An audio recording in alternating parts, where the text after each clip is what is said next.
Niat pamer kemesraan malah dibully, warganet kecam Ridho DA usai paksa istri makan bekas jilatannya. Adik kembar pedangdut Rizky DA, Ridho DA baru-baru ini ramai menjadi perbincangan publik. Lantaran dirinya memaksa memberikan makanan yang sudah dijilatnya kepada sang istri, Syifa Aisyah Fauzia, hingga menuai kecaman dari warganet. Minggu 16 Januari 2022. Peristiwa itu bermula saat Ridho DA mengunggah di akun Instagramnya seolah ingin memperlihatkan kemesraan, tetapi aksinya menimbulkan hujatan. Dalam video tersebut terlihat Ridho dan Syifa sedang makan bersama di salah satu mall. Awalnya Ridho berniat ingin menjahili istrinya dengan memasukkan makanan ke dalam mulut sampai menjilatinya. Syifa Aisyah Fauzia langsung menolak. Ridho memaksa dan mengatakan jika itu bentuk tanda cinta kepada sang istri. Namun akhirnya Syifa justru mencoba makanan dari Ridho.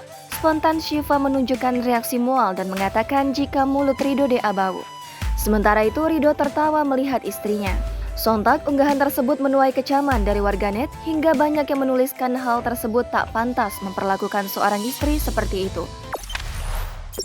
Jangan lupa subscribe, share, komen, dan like ya.